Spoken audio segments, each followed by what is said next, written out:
Let's start then. So I guess we've all been promised very nice things about Java 21 and Project Loom and virtual threads and everything, right? So this is like a tiny demo everyone is showing, myself included, right? So you have these, let's say you have just incoming requests, right? And you want to handle them using threads, good old regular threads, like platform threads and whatnot, and we give it a spin, we try to run it. Let's say every task like takes 10 seconds, right? And I try to run it on my machine, which is like a 4-year-old PC, and oopsies, it doesn't work. Why? Because I'm not able to spawn that many threads. Of course, I could like tune it a little bit, make the start threads a little later, but I would just postpone the inevitable, right? The crashing the wall again. That's why we can't have this thread per request approach and whatnot, because it's out of memory error, because operating system says like no more threads for you, because these threads in Java are one-to-one with operating system threads, and so on and so on. So everyone is like, yeah, super excited. Now I can show you how to do it like in no time. So instead of just using platform threads like these, you can go for virtual threads. So you can just go thread or virtual and unstart it. I could already start it, but I want to start it here manually, right? Sort of. And instead of going 40,000 threads, I can try going for, well, not 100. Okay, let's go for 1 million. I mean, YOLO. Right, let's go for 1 million virtual threads, and let's see if my machine is capable of creating 1 million virtual threads. It's doing something apparently. Maybe it's just emulating this working for 10 seconds, right? And so let's wait, I don't know, 10, 9. Come on, you're spoiling my demo. Bloody machine. It's always like this, right? You want to run something. Okay, no, actually, this is how much it takes. Okay, it takes around 20 seconds. So 10 seconds is like they say, it's kind of like reserved or expected time span, plus 10 seconds is around is for printing this, switching the threads and everything. So it's the overhead. But I would say, and you will agree, it's pretty decent. I mean, okay, there's 10 seconds overhead, but the guy was able to run like 1 million virtual threads, okay? Yeah, the question is that really true? Did I really run 1 million virtual threads? And it's because, I mean, there's a hint for you, okay? This is a hint. I'm not really working, I'm emulating that I'm working. And the whole emulation is this, right? That I go for the sneaky sleep, right? And I just say thread sleep. So these threads aren't doing anything, they're just sleeping, okay? And virtual threads are great in doing 2 things, sleeping and waiting, okay? This is where they excel. But the moment you start doing something more, perhaps, sophisticated, let's say, and instead of just going for sneaky sleep, I'm going to go for some really hard work. And hard work means that you can see I'm just dividing like some numbers, the modulo and whatnot here, and it's actual like CPU bound work, right? It's intense work. So now if I try to run this demo again, as you can see, I'm still able to create 1 million virtual threads, but then I haven't really tried it. So 1 million, right? What did I say? Okay, 1 million. I don't know how long this demo would take, right? And I could annoy you with more dad jokes, which are really bad, right? But maybe that's not the point of this presentation. You see, virtual threads aren't any faster than, or maybe they are in some scenarios when it comes to switching, because they have like smaller stack traces and whatnot, right? But then you go to these talks, right? People are excited, like, yeah, virtual threads, and then you switch for virtual threads in your application, and suddenly, somehow, it doesn't work. The application is not working faster. Why? Because you are misusing virtual threads, or maybe you are using them correctly, because you haven't been in this industry for so long, just not to create some job safety, right? So, like, you don't want to migrate again. It was in Java 5, we just migrated to generics, okay? In Java 8, they told us to go like streams and lambdas. And now it's again like migrating. Come on, I've been migrating 2 times in my life. Isn't it enough? Why I just don't prove them that virtual threads are useless, right? I just use some clever techniques you're about to learn today to just butcher virtual threads, to tell everyone they're not working, they're not worthy. You just keep doing these mistakes, of course, secretly, so nobody sees, and your job is secured, okay? And you don't care about this thing. See, it's still there, and my fun started growing, because now it's actually doing this CPU-intensive job. It's not sleeping, right? Okay, so this is how you can butcher virtual threads like to begin with. So welcome to this talk, Bachelor of Virtual Threads like a Pro. I am Piotr Przybyl. You can find me on social media if you fancy to follow me. I claim to be software gardener. I'm also test containers community champion. I give trainings from time to time. If you're more into reading, not watching, or attending talks, you can go to my blog page, softwaregarden.dev. And just as J4 has been doing it for 20 years, I've been programming in Java for 20 years, only that I didn't have a break for a pandemic. A little warning, everyone is a human being. I'm a human being just as you are. I'm able to make mistakes, okay? So just, especially if you're watching this on YouTube, right, don't try talking heads, okay? Just try to keep like a little bit reason, maybe verify on your own, try different sources, whatnot. Okay, it's a human thing to make mistakes. Virtual threads are official now in Java 21, but structured concurrency and scope values are still preview features, which means you have to go for this -- enable preview in your IDEs if you want to try them out, okay? In Java 21, if you want to understand how it works and whatnot, I recommend watching this part of my presentation when I explain it to the bone, like to the class file and so on. Right, so concurrency, right? This is the thing that changed in Java 21. Sorry, when is this presentation supposed to end? Really, I forgot. It's 50 minutes? Yeah, 50 minutes, so it's 11:25, right? If I'm not mistaken. Yes, cool. Okay, so the issue is, back in the day, we were forking our processes. If our application, our system had to do like two or three things, and we had like more than one CPU, we could easily fork processes, right? Or well, easily, that's the thing. It wasn't easy. Especially communication, like inter-process communication was kind of like difficult. You know, this shared memory, we had to like have the semaphores apart from the memory and whatnot, right? So it was slow, it was costly, it was really pain in the bottom. So we went for the concept of threads. And for a moment, it was like a really good idea and like a fresh breeze, because now I have this like inter-process approach, sort of, and I don't have to pay the penalties or like inter-process communication, because it was like the shared memory and everything. It was nice. And we like realized that there is this request per thread approach, okay? And until we had like 20 or 30 requests again in a given time span, okay, just like I can have with this machine, it was all okay. But then, once we started to have more and more and more requests, apparently it's no longer possible. So we had to abandon this thread per request approach. Reactive was born, and so the story went, right? As you've seen, there's this limited number, right? And okay, who can debug reactive stack without IDE? Exactly.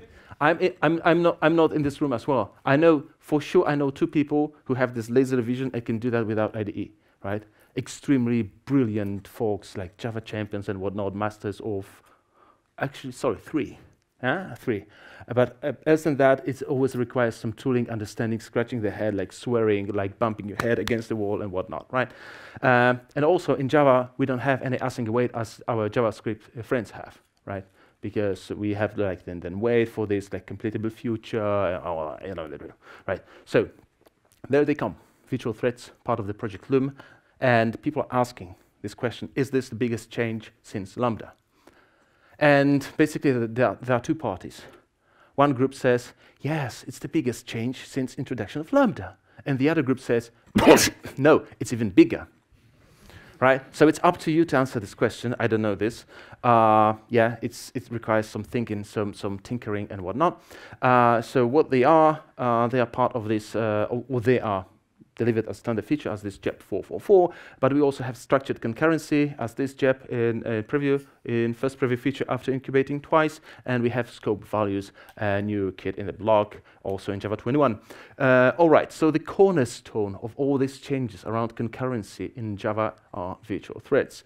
The whole idea is like, who knows how to use threads, more or less? Executor services, factory, exactly. See, almost everyone. I think I'm going to assume everyone raised their hand, right? You can't be like a true Java developer if you don't like at least like have a rough idea how threads are working. Okay, there are still some quirks, like these dining philosophers and whatnot, right? But in general, we get this idea. So the whole point was not to reinvent something else, like fibers or whatever name that was, but just stick to this model because people like educated over like more than 2 decades. We have books, we have everything, we have tutorials, we have understanding. So just to keep it, right? And they are cheap to start. They are cheaper to start than platform threads because they happen only in a Java process. The operating system is unaware of this. Okay, so it doesn't require calling operating stuff. So if you go for any performance talk, you see that when it requires calling operating stuff, in async profiler is this orange or brownish color, and then basically it means here comes the trouble, right? But they are carried in by platform or OS threads under the hood in a way, and they unmount carry threads when they are sleeping or general waiting, for example, I/O, like doing file system operations, calling third-party systems like be that databases, message brokers, microservices, what have you, right? And they're always daemons, and they always act with with this normal priority. Okay, so if you have only virtual threads, your system, your Java application will stop. And this is how they work, more or less. The way I see them is that they might be seen as the passengers of taxis. Okay, so the problem with thread per request is that we don't have enough resources, just like we don't have enough space for all the cars in the city. So the idea is, instead of everyone having just a car, maybe whenever you need in a city to get from point A to point B, you just call a taxi or you call an Uber. The car shows up. You, as a virtual thread, get into that taxi, which is a platform carrier thread, okay? And it takes you from point A to point B. And then you unmount the taxi, right? And you, as a virtual thread, are doing something else, which is waiting. So you're attending a talk, you're having lovely dinner with your friends, you're watching a movie, I don't know. And then, right, when you need to when you're done with this I/O stuff, with this waiting stuff, you call taxi again, taxi shows up, you mount it, right, and it takes you back, or it takes you like to another destination, and so the story goes, right? It's like we could go with car sharing and so on. The idea is there are less hardware resources needed to accommodate transportation needs of certain group of passengers, or if we happen to have or keep the same streets and the same number of cars, we just turn them into shared cars, right, autonomous or not, then we are able to have significantly more passengers transported using the same pool of resources, okay? That's the whole idea. And there is no magic switch to turn the regular threads you have in your application into virtual threads, okay? You just have to go and visit your source code and change these places. So you can start like this with thread or virtual and then go start. And this builder is very nice if you need to like change set like a name or whatever, right? If you fancy just to start it instantly, you can go like this, start virtual thread and give it a lambda or just a runnable. And if you need executors, you go like this. And this is important part is this, like thread per task, right? So whenever you have a new task, you create a new thread in this. They are not pulled or anything like this or reused. If you need a thread factory, you go for thread or virtual factory, right? And of course, like, it might be that you are using or relying or standing on the shoulder of this giant called a framework, right? So you might have Spring, you might have Quarkus, you might have Micronaut and whatnot. And then they might be in a control of these virtual threads. So then, for example, you can go with Quarkus run on virtual thread, right? And in Spring Boot 3.2, we'll be able to go for Spring. So it's not it's just a property. Spring threads virtual enabled equals true. And then whenever Spring or Quarkus thing, it makes sense to run this thing on a virtual thread, and virtual thread is available, it will be run on a virtual thread, right? So this is the switch. But there is no capital D, dash D or dash XX to like switch to virtual threads, okay? It's not there. There is no such option, and I think there's a very nice reason for this, because then everyone would be butchering virtual threads, really, myself included. And there's this one thing. Virtual threads won't squeeze magically more juice out of your CPU, okay? Your application will scale better, just as with taxis we can scale better the number of passengers, but the passengers aren't traveling faster from point A to point B, assuming the taxi driver isn't crazy and is not speeding, okay? But just by switching from like a regular car to taxi car or an Uber, you're not getting faster from point A to point B, okay? Because there's the same traffic conditions, there are the same cars, the same speed limits, the same laws that need to be obeyed and everything. So just because you switch to virtual threads, if you have CPU intensive computation, it won't be any faster. It won't add like a few gigahertz to your CPU, okay? Or a few cores. It's not going to happen, right? Keep it in mind. So it's just whenever you have to wait for I/O, then virtual threads are going to shine. Yeah, just remember that our application will scale better. So instead, for example, for going like yet another instance on cloud, maybe you can switch to virtual threads if your application does a lot of I/O, and then you will squeeze more of your CPU in this regard that it won't be wasted when waiting, okay? But maybe this is something we want to do just to secure our jobs, just to waste it, just to prove it's useless. We still have to keep to Java, working with Java 7, right? Because it's very nice, it doesn't have streams, and it still accommodates Kotlin. So what else do we need, right? So what not to do with virtual threads? We don't reuse them.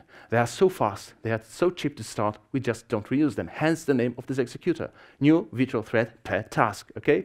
We don't pull them, therefore, right? So we need a different mechanism to handle control flow or back pressure or whatever other like commercially available name there is for this, okay?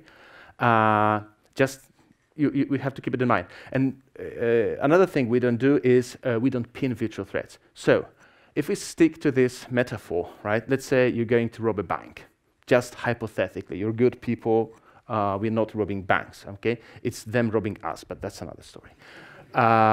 So if let's assume just we're going to rob a bank, right? So you call a taxi, right? The taxi driver takes you to the bank, and here we are at the bank, right? And then you pull the mask down, right? And you tell the driver, stay here and keep the engine running, okay? I will pay for this, okay? Then you go to rob the bank, right? You do a business, everybody give me the money, please, and so on. You get with these bags or bars of gold, whatever, right? Or diamond. No, we're not in Antwerpen. Okay. And then you get back in a taxi, and he or she drives you back home, and you have to pay not only for the ride, but also for the time you spent there, where the engine was running, okay?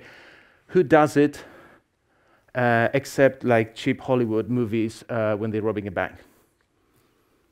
Exactly, because it doesn't make sense in real life. Nobody tells the taxi driver, okay, we may say stay here, but we never say keep the engine running, okay? And this is actually like pinning virtual threads.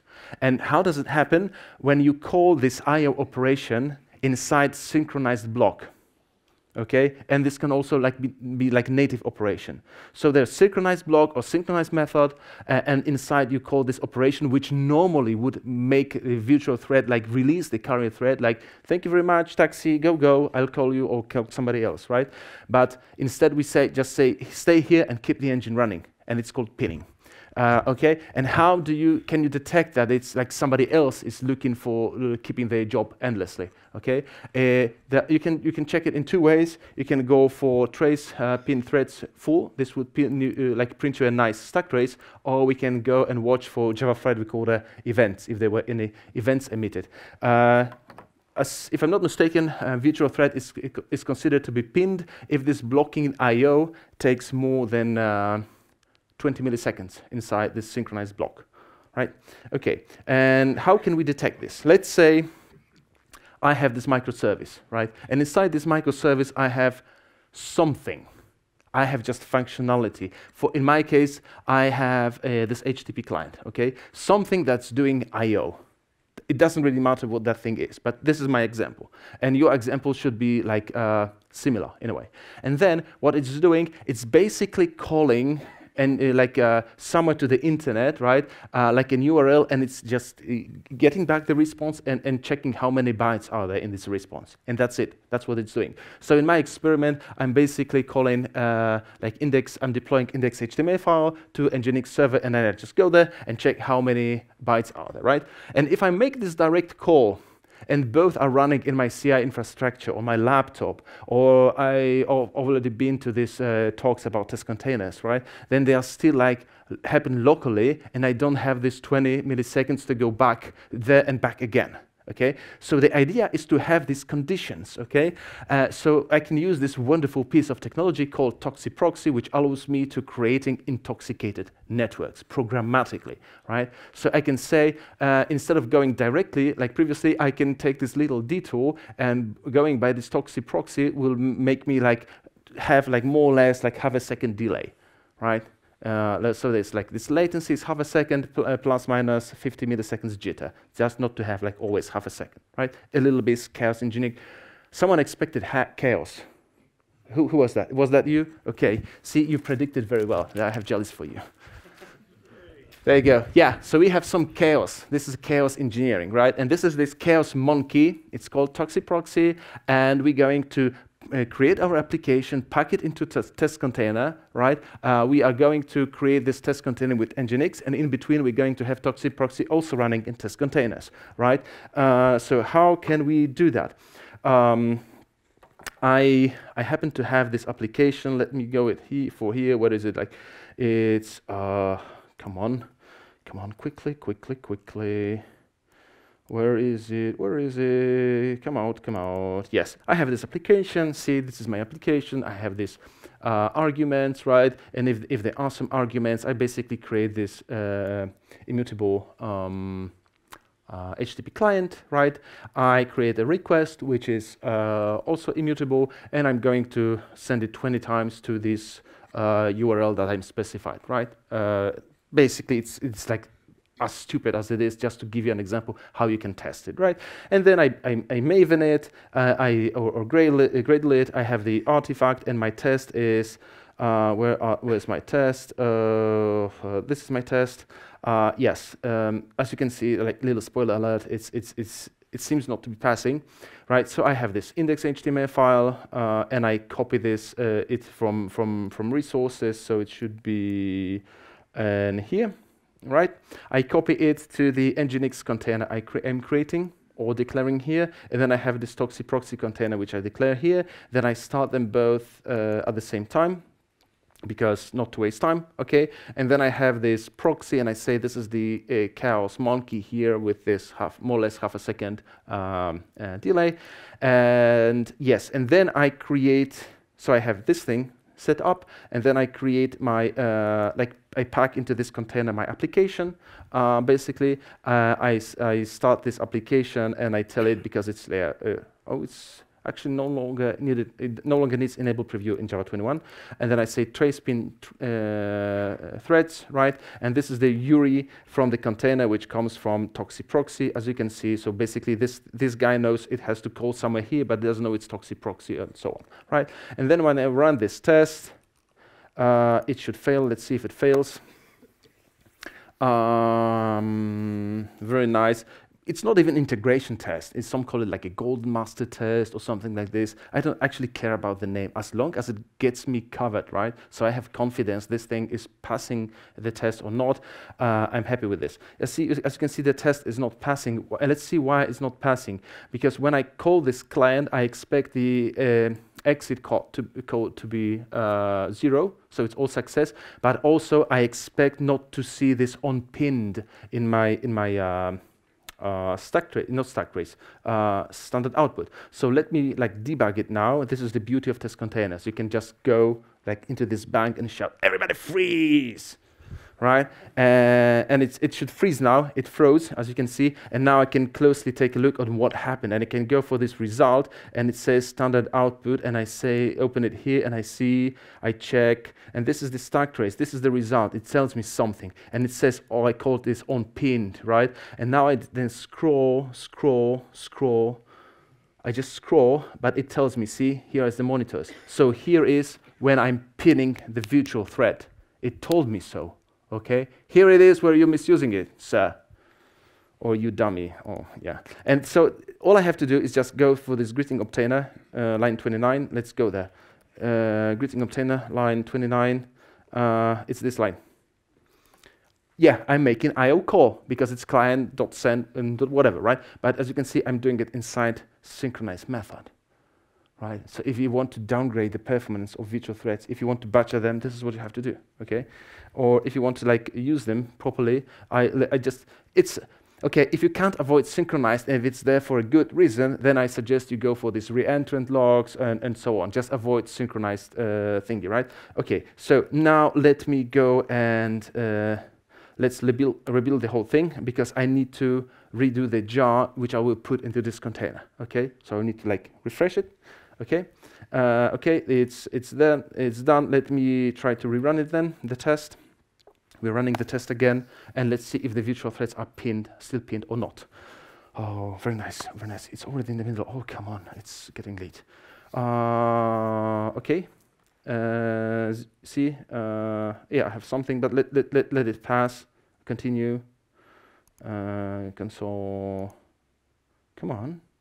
Yeah, it passed. See? So now I'm not pinning virtual threads. So this is, if you just want to experiment with virtual threads in your application, and you're not sure if you're not going to pin them because you don't know the whole code base. Nobody does, right, these days. This is what you can do. You can just pack it, create this artifact, put it into test container, right? Create the whole like networks. You can also use wiremark or whatnot, just to have like real network something, right? And then you add this delay with toxic proxy, and you will see. It's really that simple. If you're more into like mocking and stuff like this, and you can do that because sometimes I mean, maybe it's even better approach, provided you can do that. You can go for JFR unit. Okay, there is this lovely thing called where is it? JFR unit, right? And it allows you to assert on JFR events. Java Flight Recorder. So what I'm doing here is basically I have this JFR events test, and now instead of using toxic proxy, right, what I'm doing here is just I'm creating a little server, and this little server doesn't even have a delay, but it just does a lot of computation. So this is what it slows it down, right? And this is the artificial delay in my like fake / mock / stub / whatever server, okay? And then the same story happens. As you can see, I have the client, I have the request and whatnot, and then because of this enable event, so I'm interested in virtual thread pinned JFR events, right? I just wait for this event, and then I assert there were none. Okay, so the virtual threads weren't pinned. So you can also check it this way without test containers, if you can like have some marks and so on, because it's also doable. So this is one way how we can batch virtual threads. If you want to read it, I also have an entry on my blog post. How many lights are here in this room? 4 or 5? Yeah. Okay. Some people know the joke. Very nice. Do you know this? Right. It's the dualism of the light. Right. When we look at them, or the other way, doesn't really matter. Right. So they be like a molecule or like a wave. So. We've been given this task, this lovely task. Your boss told you, oh yeah, you've been to this. We sponsored you. We gave you this a nice like a reimbursement. You went to this conference like Java 21 and whatnot. They were wearing these fancy T-shirts with Java logo, so you should know everything about Java, right? And virtual threads. So now you migrate this thing to Java 21 because it's gonna be faster, right? Yes, and then you go for this demo. Or for that project, and it's not, sorry, it's still here. I need to open it. Where is it? Come on, this thing. Okay, is it this? Yes, it is. It's this. So we have a task, okay? We have a task, and the task is doing something. It's not really relevant, and this is how we used to do that in Java 8 and onwards, right? So if we had to do something in parallel, we just went for I'm doing this in a yet another thread just to show you that it doesn't like conflict with my main thread. And what we have here, I have a range of integers from 0 to 100. I turn it into parallel stream, and then I'm going to handle a task like for each of these things. Handling a task takes 5 seconds. 5 seconds, okay? It's a really intensive task. It takes 5 seconds. And the thing is, if I have this thing, right? And this thing is going to run for 6 seconds. And every task takes 5 seconds. How many tasks will I complete within 6 seconds? 1, Come on, like, now it's your time to participate in the talk. Don't be shy. Come on, you've drank your coffee. How many tasks? Come on. Sorry? 4? 3? Okay, a little hint. This is my CPU. I have 16 cores. Okay. Okay, I'm not bragging, I'm just giving you hints. So how many tasks will we complete? 32. Okay, let's see. Sorry, I ran the wrong thing. I'm supposed to run this thing. We don't have time. We have to, like, when I ask you a question, you have to answer rapidly. Come on. It's worse than job interview. Okay, so we started 32 and finished 16, and it kind of like makes sense, right? Because it took, because I have 16 cores, I will have like 16 threads in this fork pool, or 15 plus this thread that's running it. So I'm able to start 16 threads. After 5 seconds, I completed these 16 threads, and then I'm starting another batch of 16 threads, and so the story goes. That's why we see 32 started and 16 completed. Okay, makes sense. So how can you double this? Of course, we can go like because they tell you to improve the overall efficiency and UX and whatnot, right? And what you can do is just of having this once, you can have it twice, right? So let's do exactly the same thing again. Only now I'm going to do that in a stream 2 thread. So how many tasks will I complete now within 6 seconds? 16. Okay, let's try.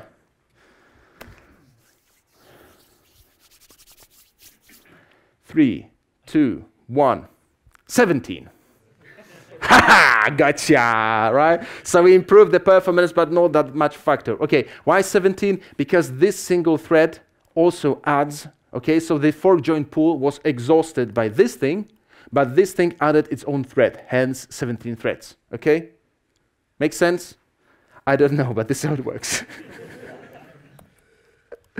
Okay, yeah, so then you see it doesn't scale this way. Yeah, see, yeah, okay, yeah. So then what you do, you naturally switch to virtual threads, right? Because they're so cool and so fancy. So we go for virtual thread, it goes like this. So from 100 to 200 for every task, we're going to start a virtual, like, I'm not even using executor, I'm doing this like a savage, right? Creating this threads manually.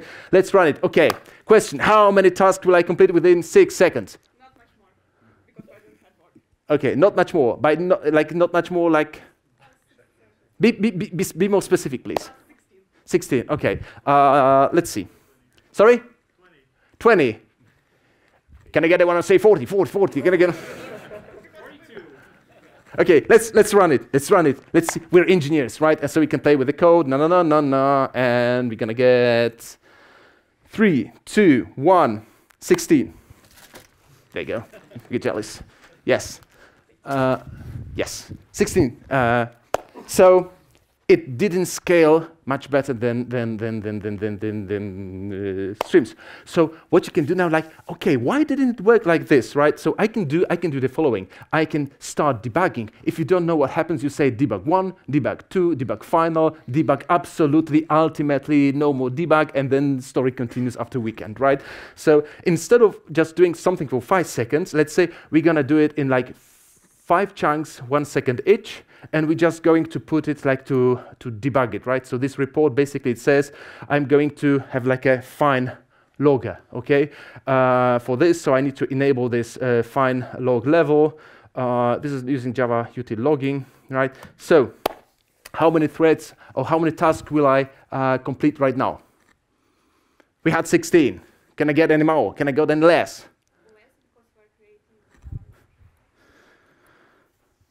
Let's see. The answer is I can't give you a precise number because it changes. So we finished just 4. But we started 100. So it depends how you measure efficiency. If you measure just number of started tasks, it's nice, right? KPIs go up. But if you just measure the finished ones, the KPIs go down. Okay? Why is that? And you see, we didn't even see these fine log things. We don't see the darn logs, and the whole thing looks like works totally different. So what the actual heck, right? So let me ask you this question. What happens here? I/O, exactly. And what do virtual threads do when I/O happens? They unmount the carrier thread.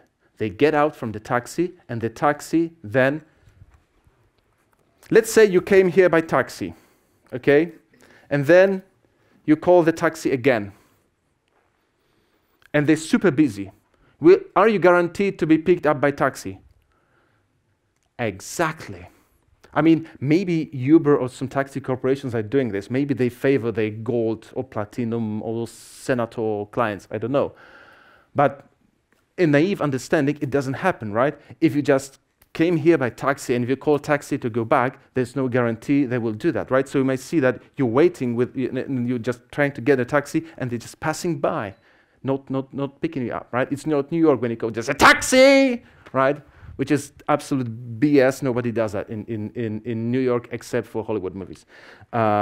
Yes, so this is the issue. We started looking at virtual threads. We introduced logging, and therefore we're looking at them, so they started to behave differently. Just by trying to observe the system, we altered the way the system behaves. Okay, so how to look or not look at virtual threads. Okay, let me go for this scratch. I have this little scratch thingy, so maybe we can do something different. Maybe I can go for this steps little map. Oh, it's already here. Very nice. How convenient. Then I'm going to like copy this. So in the main method, we're going to print it this like state of each task, and then we're gonna to say in this report thingy, where is this report method? Here I'm going to not only print it, but also put it into this map, okay? To get us like a little bit understanding what happened. Let's run it again. And 3, 2, 1. Okay, so we have. Okay, let's. I forgot one more thing. Let's here. Let's also add so we know. Sorry, that wasn't me. Let's know it's finished. Finished. Right. Cool. Blum blum blum blum. In 3, 2, 1. I didn't get the timing right. Sorry. Okay, so we see some finished, right? And we see that the 5 threads are finished, and we see here finished, finished, finished. So that was 3. Finished 4, and we see finished 5. Okay, that worked. Let's try another run. So it worked in that case, so we could proclaim great success. But let's see now in 3, 2, 1. So we see 1, 2, 3, 4, 5, 6, 7, 8, 9, 9. Right? Cool. It still works. Sometimes it doesn't. We just need to land in this thingy. Usually when this number is quite low, it's 4. Okay, it's the 4. Sometimes this number isn't equal. And why is this not equal? Here we see more than here.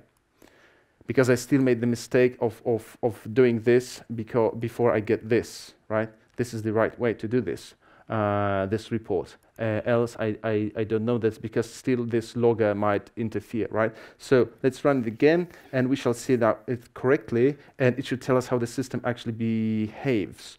Okay, so now as you can see, I have this finished 5 times, and this is what you see. It happens that so task 100 got lucky 5 times, but when it called for the last time, it didn't get the right, because this guy was driven for the very first time, for example, and so the story goes. So what we have to do now is, okay, we know it's the freaking IO, so we get rid of this, okay, and maybe just to land of the same safe thing side of things, we even don't go for this, right? And now we go here, and let's see in 3, 2, 1, come on,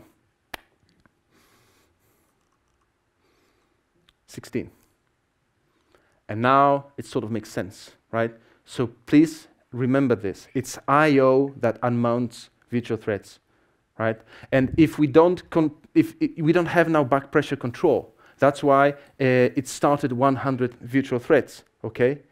Because it was swarmed with tasks to do, and instead of continuing the task already started, just like parallel streams do, it was eagerly picking among the whole pool of available tasks, okay?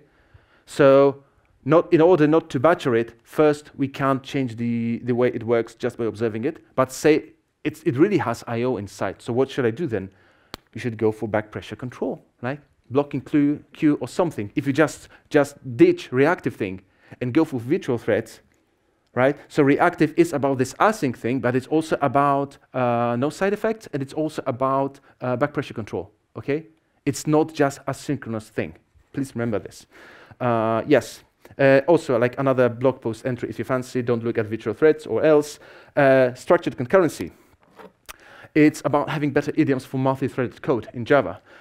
It helps us, or should help us, to eliminate thread leaks and cancellation delays. And for now, it's not replacing interruption with cancellation. And this is how it might look like. Okay, let me go for a code, okay? Because in code we trust. Code is usually better. Let's go here. Right. So you had this lovely case.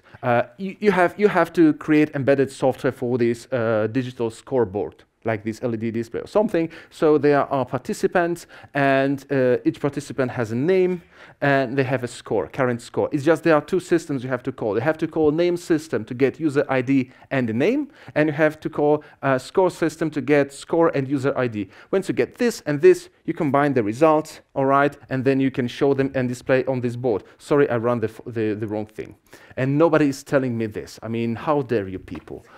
Okay, and you see that Joe and Susan have 100 points and Krzysztof has 300 points, and it took more or less 2 seconds, and because initially we kind of like implemented it naively, so we called this thing, we waited for the result, then we called this thing, we waited for the result, and so the story goes. It takes 2 seconds, right? And of course you want to impress your manager, and the KPIs are getting raised, so we switch it to completable futures. And unlike me, which is just commenting thing out and in, right, you have to actually write it, but this is how it works. Like, so I have these executors. It doesn't have to be this virtual thread. It can be like a good old executor, right? We submit one task, another task, we wait for the result, and we combine the result. And my question is, if this thing takes a second, and this thing takes a second, how long the whole thing will take? A little bit more than a second.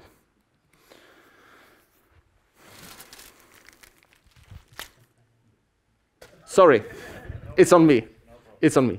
Yes. Okay. Now, let's say, because it's network, it's always networks on DNS or cache or misnamed things. Okay. So it's actually one of these few things. Okay. Let's say an error happens, right? After 1 second, we just get a problem from the network. How long will it take before we know there is a problem? Or how long the whole thing will run now? Come on. 1 second. Let's see. Yes, 1 second. And let's say it doesn't happen here, but it happens here. How long will it take? 1 second. Ooh, yeah, shocked and surprised. Very nice. Yes, why does it take 1 second? It takes 1 second because of this. If this guy fails, it doesn't notify this guy, look, there's no point in waiting. We will need to sort of like subscribe this completable futures to each other. So when one fails, it tells the other guy, look, I failed miserably, like just finish your drink and go home, okay? Because there's no reason in doing this anymore, all right? It's just with 2 completable futures, it's sort of like doable. It's just one here, so we have 2 things. With 3, you have 6 interactions, okay? With 4, you have more interactions. I don't dare to count. Okay, that's why it's called callback hell. Okay, because it has to call back everyone, right? So therefore, we might have a structured concurrency. Now, a very nice thing. See, now instead of executor service, I have shutdown on failure structured task scope, and the idea is I can chop my task into smaller subtasks. Okay, so I create one fork, I fork here, so I have 2 subtasks, and I then here join. So these things happen at the same time, like asynchronously, right? But here I switch back to like asynchronous thinking, and then I just get the result, and combine the results. And the whole idea is that it takes no time to figure it out if this guy broke instantly.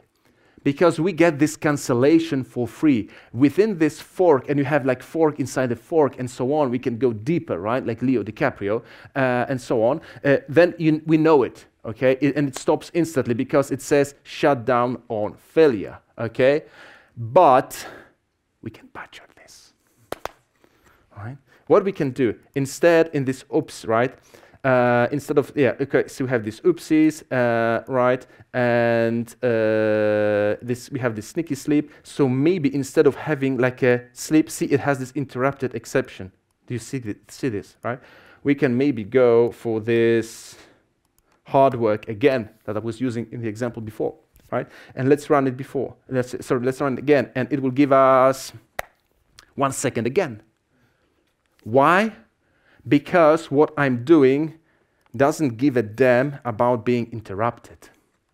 So let me check if it should be interruptible or pay respect to being interrupted. Let me run it again, and here we have 0 time again. So the lesson is, if you want to have the cancellation benefits out of structured concurrency, be mindful about interruptions, okay? If you want to budget the thing, do exactly the opposite. Make sure the task is not interruptible, okay? This is how it works, right? So we get this free cancellation. We can also have this shutdown on success. So whenever we get just 1 successful return, meaning no exception, the whole thing can shut down. But the principle of being interrupted still applies. Don't forget about this join and join until, and that the subtasks should be interruptible, okay? Because if they're not interruptible, you just like you're canceling the whole benefits of cancellation. All right, scope values. Last thing in this block, they are in a way like this immutable thread locals. Does anyone in the room, and you don't have to raise their hand because you might be afraid it's recorded, just blink, okay? Does anyone had this lovely situation when you come back on Monday and you see this ticket that customer X of your banking system, insurance system, or any other system actually was revealed or shown the statements of the other client they don't know? Blink. Yeah, and chances are this is because we put the user ID of this original client, right, or customer into thread local. Then this thread got reused, and then because it was already there, we didn't like check what that user is, and we like fetch from the database or third-party system the statements from that first person instead of like going for this new person which got this thread accidentally reassigned. So the idea is that we have like immutable thread locals with bounded lifetime. So we see in code it's from here to here. It doesn't require like sophisticated debug foo to figure it out after 2 weeks, okay? Because someone forgot to clear thread local. Therefore, we'll have simplified reasoning and improved performance, because if I have 1 million virtual threads, and each thread of these 1 million threads has its own copy in thread local, I have 1 million copies. Not so good from memory footprint perspective, right? So it's better to keep it just once if it's immutable and for every thread, okay? So thread local doesn't change, it's still the same because there are still valid use cases. And it works more or less like this. Do we have any Star Wars fans in the room? Very nice, because the demo will be about Star Trek. Yes, only after I find it. Yes, I have it. So there's this starship called Voyager, right? It got brought by aliens to the other side of galaxy, 70,000 light years away from home, right? And so this is the starship, and we got like a, let's say, HTTP request. So we have like a security clearance level from this request, and this, as you can see, works almost, or looks almost like a thread local, only its scope value. And I should have like a level or something. I just keep integer for the sake of simplicity, okay? So this is what I can do, and I'm doing some stuff on Voyager. And what's doing this stuff? Doing this stuff is basically I check what's my security clearance level, and I get like save default because it looks like an optional from a certain angle, and then I have this scope, right, again, and then I can turn lights on and off, and it doesn't require any even if I'm in prison, okay, I can turn the lights off and on, okay? This is not NKVD style prison, right? So we torture people with light, okay? We're not savages. I can locate crew members, but then I have to be a crew member myself, so clearance level at least 2. And I can also block bridge controls, but for doing this I have to be at least a captain. magic values. Don't do that at home. Don't do that anywhere. It's just for the sake of the demo, okay? As you can see, I am setting the security clearance level to what I got from the request, right? I'm doing some stuff. Then somebody accused me of committing some crime, so I'm put in prison. Okay, so as you can see, we set the security clearance level for prisoners, which is 0, and then I run some stuff again, and then let's say, okay, these were false accusations, like you released from the prison, and we see what happens if we try again. Okay, so what happens is, okay, first I need to run this demo, not the other demo, and again, you didn't warn me how many people, come on. Yes, so, oh, this is not fortunate. One is not fortunate. One is not fortunate. Come on. This random thing is like giving me a hard time. Okay, 7's good. 7's good. Like the number of this room, lucky 7. Okay, yeah. So what happened? So we got security clearance level 7 from request. I can turn lights off and off. I don't have sufficient security level to block bridge. Okay, but I can ask the computer like locate Commander Tuvok, and computer will tell me Commander Tuvok is on deck 9. Then I'm put in prison in here, and I can't do anything beside turning lights on and off.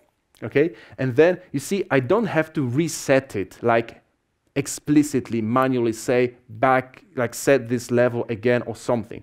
It's just because I left this where scope, it's reset. It's brought back, okay? Therefore, I have security clearance level 7, only Commander Tuvok, like move to deck 15, okay? Right, and then after I try to do something with this, after here, it's even like unbound, it's unspecified, okay? And it works very nice, as you can see, because I'm using integer, which has this nice property of being, what? Immutable. And I'll be a little bit cheating now, and because like we have time pressure, so let me, I don't know which shortcut that was. Let me check this out. Check out. Did it work? I clicked the wrong thing. Yeah. What did I click? I need to. Yeah, broken scope values. Yes, this thing. Let me see. Where were I? Scope values demo. Yes. So now I'm gonna have. I'm gonna have atomic integer, which is. It's even cooler because it's atomic warp drive and whatnot, right? Yes, it's just now the property of atomic integer is it can mutate, right? So if it's mutating now, we have this nasty villain, I guess, in here. See, even if it's still in prison, it says the security clearance level to 50. So it's mutating the whole thing, right? So when we try to run it now, we see strange things happening, okay? So this was supposed to be just a visitor. How convenient, I got like 1, okay? So it should be able to turn lights on and locate, and it should be even able to locate Commander Tuvok, right? Because 1 is not enough. I should have like at least 2, but see, it's able to locate Commander Tuvok. Come on. And here, you see, it's like security level 1, which like, okay, I should be in prison, so why is this happening? And then this shouldn't work, okay, and I shouldn't be able to block bridge controls, and here I like bridge controls, again I block, and it's 50 and so on. So this is kind of like, it's not exactly log4shell situation, but by having this thing mutable, you sort of make yourself exposed to such issues, right? So the whole idea is, with scope values, that they work nicely with structured concurrency. You can call them at run or callable if this thing needs to return something. This work can be nested, Matryoshka doll style, right? But this works as long as you don't mutate the darn thing, right?